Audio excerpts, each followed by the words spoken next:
All right. Hello, everyone. I am Christina Gorton. I am a developer relations manager at Scarf. And today we have Avi. Avi is the CEO of Scarf. Avi, talk about yourself for a moment. Yeah, I'm a developer tool author, functional programming enthusiast, and the founder of Scarf, where we build maintainer-friendly tools to help open source projects distribute their work, understand the impact of their work, and be successful, whatever that means to them. Awesome. And we have a special guest who we're going to be talking to this whole time, Stefano. Stefano, would you talk about yourself? Hi, I have a long history with open source. I'm currently the executive director of the Open Source Initiative, which is the organization that maintains the open source definition, the basis upon which multi-billion-dollar ecosystem has been created over 2 decades ago. And I've been an open source proponent and evangelist since the very early days, since the term did not exist. Basically, it was called free software before, and because of the confusion between the terminology in English, especially the dual meaning of free as in free beer, so zero cost, or free as in freedom. So there was this confusion, which is funny because I'm from Italy. And in Italian, we have two different words to express that. So I've been advocating open source for a very long time since I discovered the team. But I don't come from another developer. I have studied architecture, buildings, and urban planning, and I was spending so much time in front of a computer that at one point I realized that it was more fun to play with software that you can fix and iterate quickly instead of cities or buildings where once you make a mistake or you build something that doesn't work, you're stuck with it with over 60 years or 70 years, right? That's really cool. I have interviewed a lot of people. I do not think I've interviewed anyone who was an architect first. So that's really exciting and really That's good to be a first. That's really cool. So we're going to get more into the OSI and more about you as we talk here. We have lots of questions for you today. So let's just kind of start first. Can you kind of tell me how you all first got connected? How, who reached out? How did you reach out and why? I think we stumbled upon each other over the unfortunate series of events that are going on in Europe with the Russian war against Ukraine and talking about distribution. So maybe I should start from the beginning I don't know how many people are familiar with the open source definition. And the open source definition is basically 10 rules that help define basically the licenses of software and define the rights that every user has. And one of the fundamental rights of users of software, of open source software, is that they have the right to distribute it and to use it without any limitation. And the other rights are to study, to make modifications, to even monetize it. So all these principles or these freedoms are embedded inside the open source definition, and therefore every license and every software package that uses a license that is approved by the open source definition comes with those rights. And so with having no limitations on the use of software sometimes feels like you have as a maintainer of a project or as a developer of some open source software, you have no ways of limiting the nasty usage of your software. It feels like you have no way of using your powers to say, look, I don't want my software to be used for nefarious purposes. And that's why while we were having these conversations about whether the open source movement can have a say to help populations that are being attacked by an oppressor. That's how I met. Yeah, I think the impetus for us even appearing, and there was a New Stack article that came out about some of the things that we were doing that Stefano had some commentary on. But early on in the developments of I guess this iteration of that war, I was just poking around in Scarf's distribution data, and we saw that there was quite a few package distributions that were being downloaded by the Russian government. And so one of the small things that we could do to, take any kind of stand here was to block some of that traffic. And I think it really highlights one of the not often talked about aspects of open source, where, we often will talk about the license and as the open source kind of definition of the OSI maintains, there's not really a whole lot of wiggle room there to restrict things. But when it comes to distribution, it's a whole different topic here that has very different properties. And, ultimately, you don't have to do business with people who you don't, politically or socially agree with. And distribution seems to be one of those areas where we actually can give open source projects and maintainers a bit more leverage over their own work. And I think that when we originally got in touch, it was really around this topic of just what can open source developers do? And I think that kind of gets into, a whole other topic of political activism within open source, and what can we do and what can't we do? And I guess it's a complicated topic, right? It's a complicated topic because it really touches into what kind of powers do we have as citizens to prevent bad usage of anything that we do to some extent. And with software being, and open source software being so pervasive and available pretty much everywhere, then we do feel like many maintainers, especially in newer generation, feel like we must use the tools that we know how to use, which is our licenses and copyright and contract law. But we have had a lot of conversations in the past about the usage of free software inside missiles and cannons and tanks, and abuse also by terrorist organization of things like encryption, strong encryption.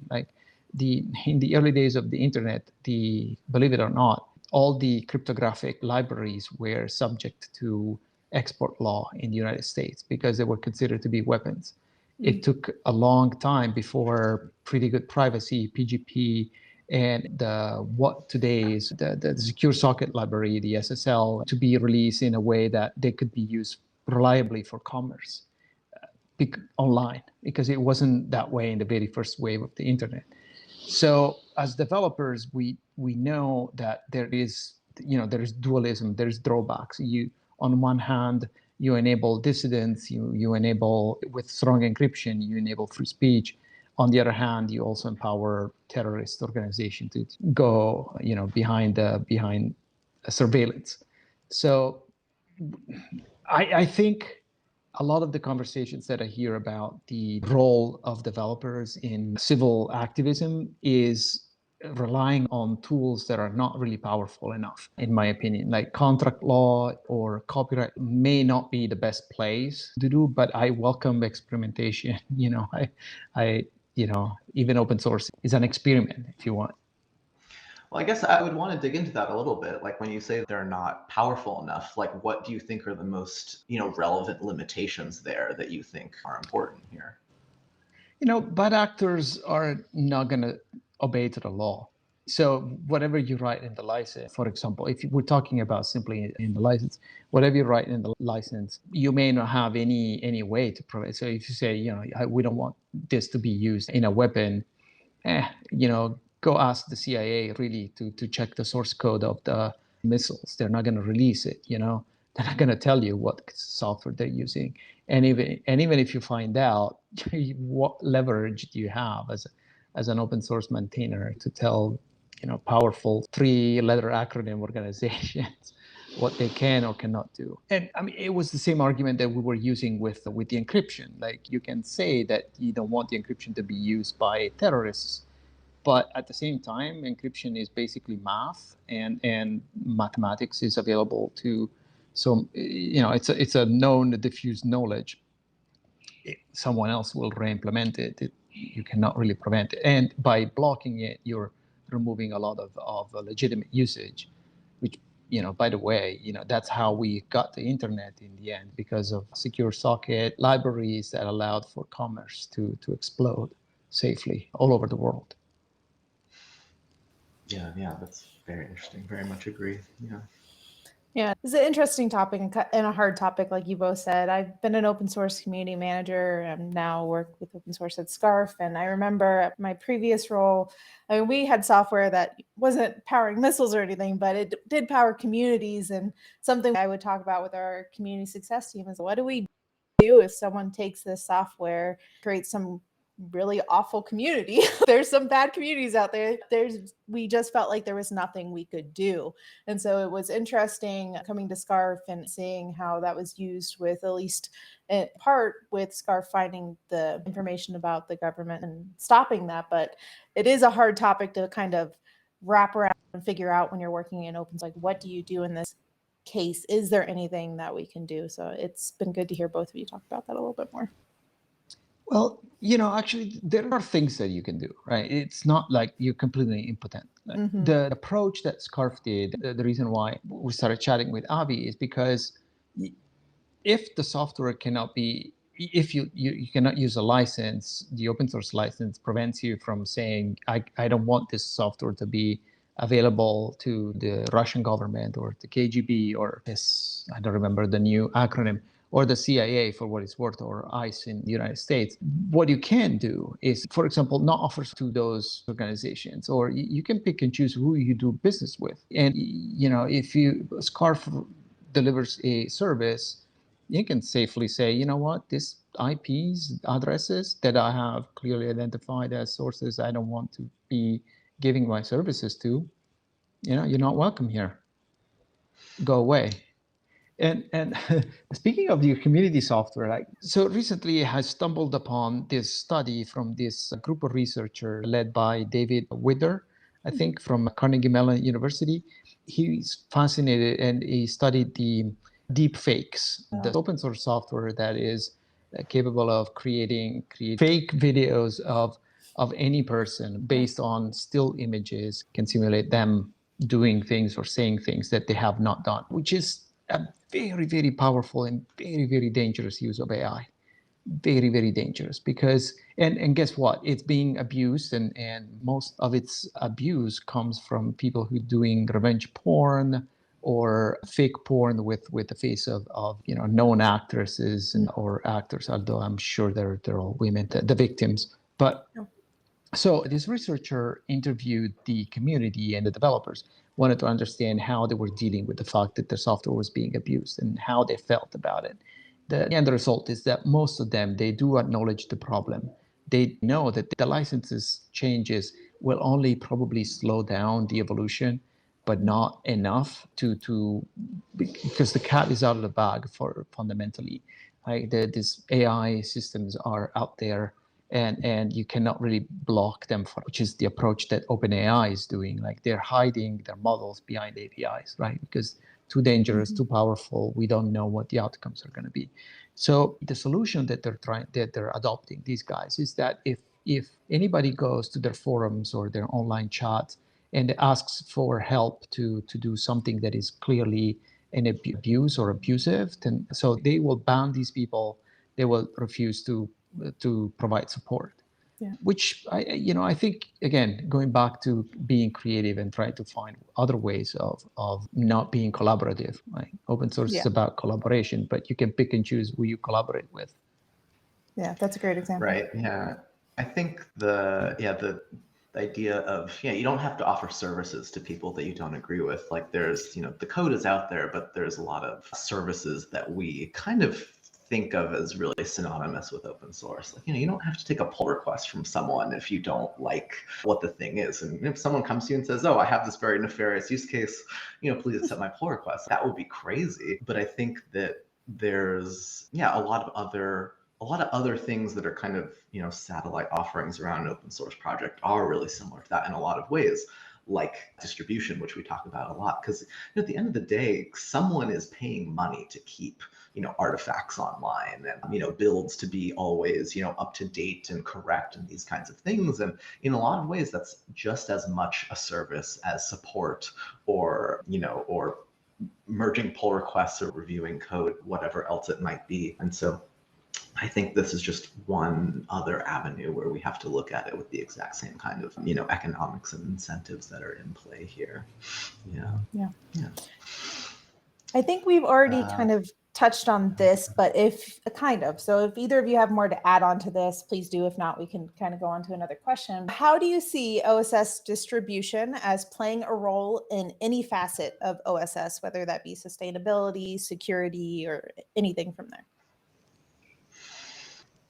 Yeah, I think that, I mean, obviously distribution plays a role in kind of pretty much every one of these different sections. When it comes to things like security, how do we respond to CVEs when we find them? Like knowing, for instance, knowing what organizations rely on a given vulnerable package can make it a lot easier to, to do damage control and to, tell people that they need to upgrade and to, even say proactively go offer support services to help them upgrade. When it comes to things like sustainability, to be able to empower open source projects to know what companies are relying on the piece of software rather than just putting out surveys. I think this is something that we see pretty much in just about every industry. Like the distribution channels, the people who own the distribution channels have leverage over them, have a lot of leverage over what is being distributed. And just because open source is provided for free, it does not mean it doesn't come with these same kinds of incentive structures and economics. And so I think when we talk about, how do we make sure that open source developers, are building financially sustainable projects or secure projects, it really comes down to having the distribution plays a really key role in that, and having observability into that can really enable a lot of these opportunities. And so I think it touches just about every aspect of this, and we're really just starting to scratch the surface on kind of the various ways which this can be powerful. Yeah, and I think the same thing for all the political activism aspects that we were talking about. This just gives you another tool in the tool chain that you can use to be creative, as was said earlier. Yeah.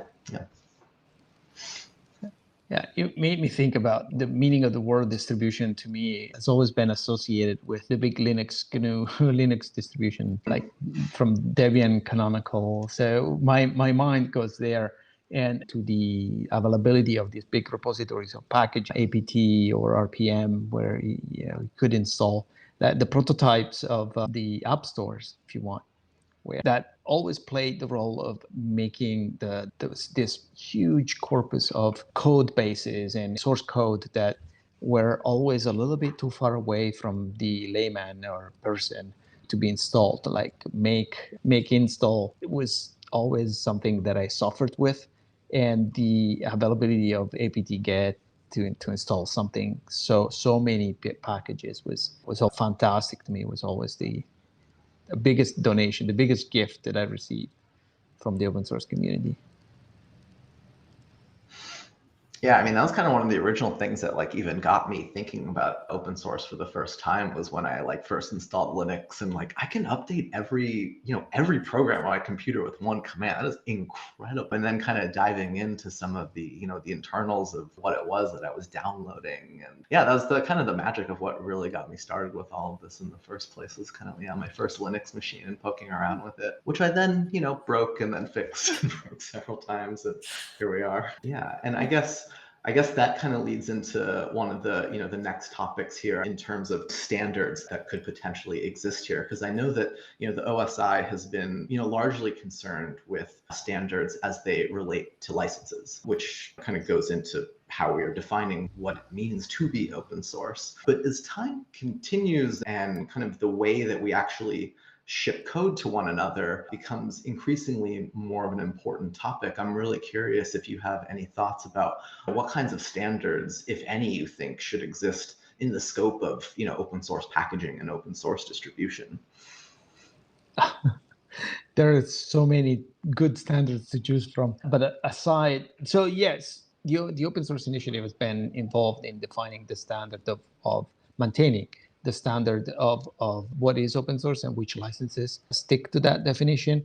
But we also defined the open source requirements, which standards requirement, because we're concerned about the standards that relate to networking, or the ones that are defined by standards defining development organizations like ISO, CEN, or ETSI, that those, that define the 5G, for example, the standards for 5G or for broadcast television. And the main concerns that we have as an organization in that regard is that we want to make sure that the implementations of those standards can be released as open source software without having to go cap in hand to ask for a patent license, which is a much bigger conversation about the role of patents in software. But that's what, when I hear the word standards related to the work that we do at the OSI, that's what we focus on mostly with the standard development organizations, to monitor their activity and to help them define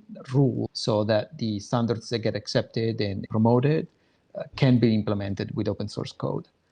In terms of standards for distribution and conversations on that front, we, as an organization, we have this mission of being the steward of the open source definition. We don't really write it. We maintain it for the community. So we encourage conversations among our stakeholders, and we're happy to make changes. And in terms of the development of the standards for distributions that you were talking about, Avi, we're more than happy to help drive that conversation if that's something that you feel like we should be having as a community. And I think we should, to be frank, because there are so many ways. The fragmentation is usually not a good thing, although, it helps with the rapid evolution, but also ultimately, things mature and tend to converge. So we're more than happy to help with that.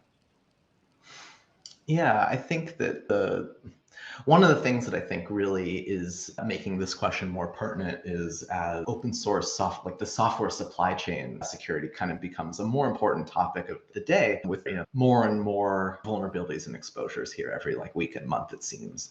And it's really fascinating that for instance, most package registries either still don't, or until very recently didn't require two-factor authentication, which when you have single people that can push a new package version to 1 million devices overnight, and that person's password could just easily just get leaked somehow. We're doing there's so many initiatives from so many different parties in this, and it just kind of seems like something that is becoming so important to the fabric of just society these days, that to not have these kinds of best practices, standards, whatever that might look like, to be an increasingly dire situation. And I would say in addition to these kinds of security things, observability of these channels as well would go a really long way to help maintainers everywhere. And so I think, would love to keep pushing that discussion forward. And for anyone listening too, if there's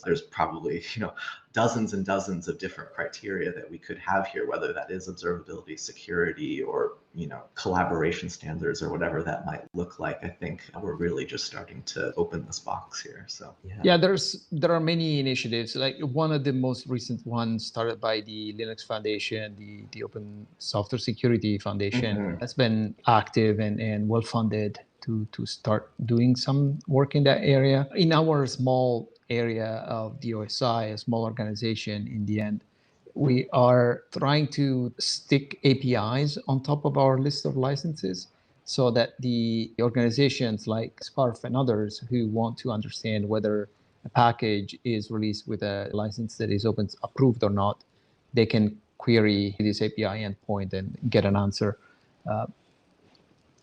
Very simple thing, but I think it helps with bringing clarity to consumers so that downstream they know what they're getting. I'm curious, how did the idea for that API come up? It comes from users, like SPDX is one of them, and other consumers, because there are lists of licenses and there is no real endpoint to one source of truth that it can be being queried by a machine. Got it. Yeah, that makes a lot of sense. Cool. Christina, you want to keep it going? So what's the latest problems or questions when it comes to licensing as it pertains to OSI? The one thing that has always been fascinating to me is the impact of new technologies on the open source definition. To go straight to the point, one thing that we are investigating and we're starting to investigate is the impact of artificial intelligence on open source itself. Just because the Artificial intelligence basically blends and confuses the concepts of software and data.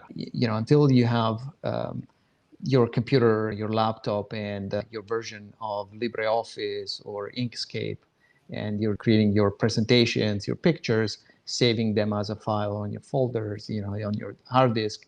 There's a clear separation that you receive the code from the document foundation, and it's under the Mozilla public license, the lesser GPL, and other licenses. You know what rights you have on the software itself. You can fix it and all of that, but nobody but you has the right on the stuff that you wrote, your article, your pictures, your presentation. It's very separate. The document foundation has no rights over those. Imagine a picture, one of your applications where you snap a picture and that will tell you whether that plant is poisonous or not. Like what that application is using data, is using a trained model, is using APIs that are remote, but the application runs on your phone to some extent. To what extent? So what kind of rights should you ask as a user of that application? What kind of licenses shall we put on top of that application? And what are the boundaries of what is the right of the user and the right of the developers? And who are these developers? And how about the rights of all the people who have contributed the corpus of poisonous images of poisonous plants? Yeah. They're big questions. Yeah, and I guess GitHub Copilot and things like that has made this all the more complicated, I suppose, as well. Because, I don't even know, are you able to, I don't know, specify, how you do and don't want, say, a deep learning model to consume your code? I don't know if any of the current licenses give you the ability to specify these kinds of things. It's a very interesting topic. And in fact, my fascination with technology and how it impacts the open source definition started a long time ago, because I used to work at the OpenStack Foundation before, and now it's called the Open Infrastructure Foundation. And before that, I used to work at a corporation that was developing software for mobile, and it was an open source project too. So I've seen the introduction when the iPhone was introduced and the first Apple Store and the mobile app stores started to emerge. I noticed that there was a little bit of a challenge to the same definition of free software, where you can have free software implementations of applications that get deployed on your phone, but the way the distribution happens through the app stores and the signatures of the developers and the control that through the app store, you couldn't use the same freedoms that you used to have on your desktops on mobile. So that started my brain to go. Before I even joined the open source initiative, I started only 7 months ago. So that was the first the first inflection point in my mind. The second crisis point came with the cloud, where code started to run in someone else's computers, and you didn't have control much. And now with functions as a service, it's even more complicated to understand what's source code, what's distribution, what's execution, all terms that are usually defined very clearly inside licenses. So changes to technology always bring some nuances, some new challenges also to existing standards and existing definitions. When Copilot came out, when AI came out, I was already confused. I was like, wait a second. So what's a trained data set? Is that software or is it purely data? It's not. It's neither of those, right? But whose copyright is that? If you take, for example, a huge database of copyrighted music, like the licenses that, I don't know, Music Brains or Spotify, they have a huge library. They have access to that, and they mine that data. Is that a derivative work, or is it not? Is it, or who knows, right? But what's fascinating to me is that the European Union in particular is already regulating some of this stuff. Church made it clear to the European Commission and some members of the parliament that they needed to have access to vast amount of data in order to develop their models. So the European Commission, the European Parliament introduced a new right, a right to data mining. So a lot of databases of pictures that are freely available because the crowds have uploaded their pictures in there. By default, this right to data mining is on. So unless you give up on that, unless you don't give up on that right as an author, your data will be available for data mining by researchers. I'm studying all of this. I'm not an expert yet, but I would like to be, because it's an extremely new field and it has a huge social political aspect to it. So you're seeing all the, China, Europe, United States, they're all rushing to be the first or to be the biggest. And as an open source initiative, we want to provide that guidance. We want to be the place where these conversations can happen safely and on a fair ground without privileges, also because we are a 501c3, a non-profit with charitable organization. There is no, we don't have pay to play type of seat. So everybody's on the same level. Yeah, that's really interesting. I think this brings out, as you said, as AI becomes a bigger and bigger, thing, there's more layers to what is being put on top. Yeah, as you said, there's models, there's data. And I guess as things get more complicated, there's just going to be more and more levels of abstraction that we have to deal with and grapple with as it comes to, updating definitions and maintaining standards. And I'm curious, does the OSI how do you decide what is and is not, what needs to be updated? How do you prioritize all of the things that you could be stewarding these sorts of definitions and standards as you go? Is this fully community driven, or are there certain things that you are kind of coming in and saying, hey, we need to figure X out? Yeah. So the organization I can say that since I started, it's basically a new organization. But it basically new because in the past, what was happening was the board members were volunteers and the only people doing the work. And there was a general manager who was project managing these volunteers. With me, the board, before they hired me, they did work to change the structure and make sure that the board became more of an advisory board. And so providing support, but raising funds to be able to hire staff that was driving the execution. Since the very beginning, the organization has been a response to community needs. So what to focus on, what to do was always mediated by, if not driven by someone volunteering, but mediated by the people who got elected to be on the board. And we're sort of continuing this because we hear from sponsors, we hear from individual members. I host a weekly, I have an office hours open to members, and I meet people regularly to listen to what their concerns are. And there are a couple of topics that are recurring. One is to understand better the implications and what maintainers can do to avoid that their code is abused and used in nefarious ways. So all the conversations about the ethics of developers and open source users. And the other one that we are bringing on is the work on the future. So let's have a look at what's happening in the future. The AI event that we are organizing is going into that direction. We want to understand better what AI means, what are the boundaries of AI and software and data, what are the needs of the different stakeholders, from the legal community, researcher, corporations, the civil society, policymakers.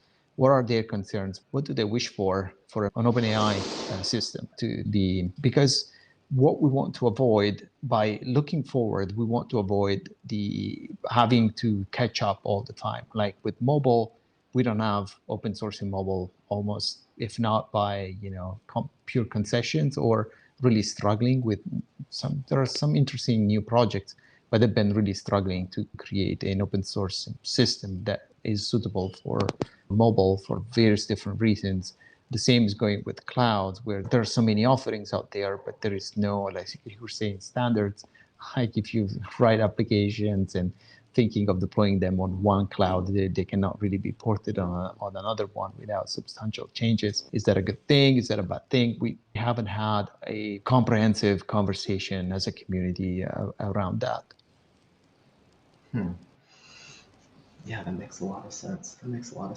I want to be mindful of time here. Yeah, I think we'll go with this last question. So that's a fun question here. What do you think the next 20 years for open source looks like? Was there something you're particularly excited about or worried about or anything like that? Oh, 20 years ahead of me. It's, my crystal ball, I keep repeating, my crystal ball broke around 2010, 2011. So I could have predicted everything until then. What was specific about 2011 where things really went off the rails for you? That's about when I decided to move to the United States, and I had this vision that it was going to be great. No, but jokes aside, I think that for open source has created a wonderful ecosystem that has been really tremendous. And despite every obstacle, despite every naysayer that I have personally met in the early days, we have created a sustainable ecosystem that really is impressive. At the same time, so many new things have happened. So many new generations have already, a couple of new generations have come in touch with the principles of open source, and they're kind of taking it for granted. So what I see our role for us in the next 20 years is to continue our role of educating and advocating for the benefits of open source and continue to build bridges so that these open source communities can continue to evolve and thrive around new challenges, find new challenges, tackle them with the same ways, and using the same principles of collaboration and openness that have created this worldwide phenomenon where really kind of utopistic, but it's been without barriers until very recently. Right? We have created collaboration across countries, across cultures, all over the world.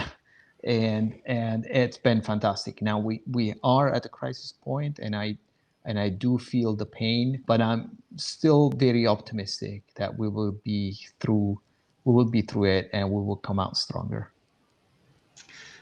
I could not agree more. And I think, that's one of the things that I find so compelling about open source as a concept, is that it's kind of the purest form, one of the most pure forms of collaboration that we can really have, and systems and processes in place so that we can do it. And that's why I think the OSI and what you're doing is so important, by, kind of zooming out and saying, okay, well, what is it actually that we are doing here? And how do we, describe what is and is not this form of collaboration? And I can say that's part of the reason why SCARF is now recently a sponsor of the OSI. And so for anyone listening into this, we are proudly sponsoring, and we'll definitely encourage other people to do so as well. So we can all, continue to ensure that all of these collaboration efforts are going in the right direction for the next 20 years and beyond. And so if you have any other asks of anyone listening, this would also be a good time for any events or things that you want to plug. No, thank you for being a sponsor too. One thing that I want to remind people is that exactly as I was saying, we cannot take open source for granted. It's work that we do. It's an action that we decide to do all the time to keep it and to maintain it. And we are under attack. This concept, all the simplification that open source has done.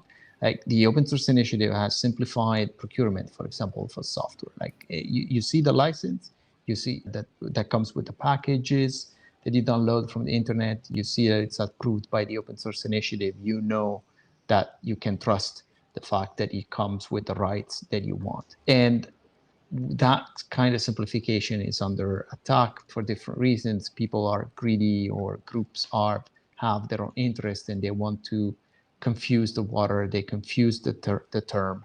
We need resources in order to keep protecting the definition and that simplicity. So if you go to opensource.org/donate, you find a form. You can donate from as low as $10 a month, or less than that, or $10 only once. But individual contributions are always appreciated on top of sponsorship. Great, great. Awesome. Thank you so much for joining us and for talking with us about us. And we really, really appreciate your time. Thank you. Thank you. It's a pleasure. Thank you so much.